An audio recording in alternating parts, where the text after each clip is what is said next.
हा किल्ला 15 ते 20 एकरमध्ये पसरलेला असून या किल्ल्याच्या चारही बाजूने खंड खोदलेले आहे। या गडाला आम्ही भेट दिली।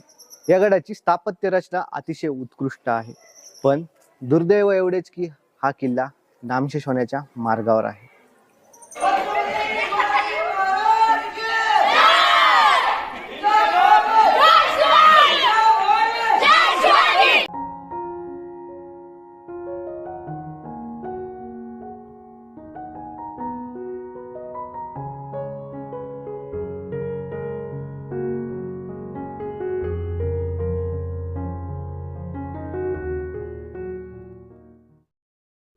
तर आहे ना अप्रतिम कंधारचा हा भुईकोट किल्ला।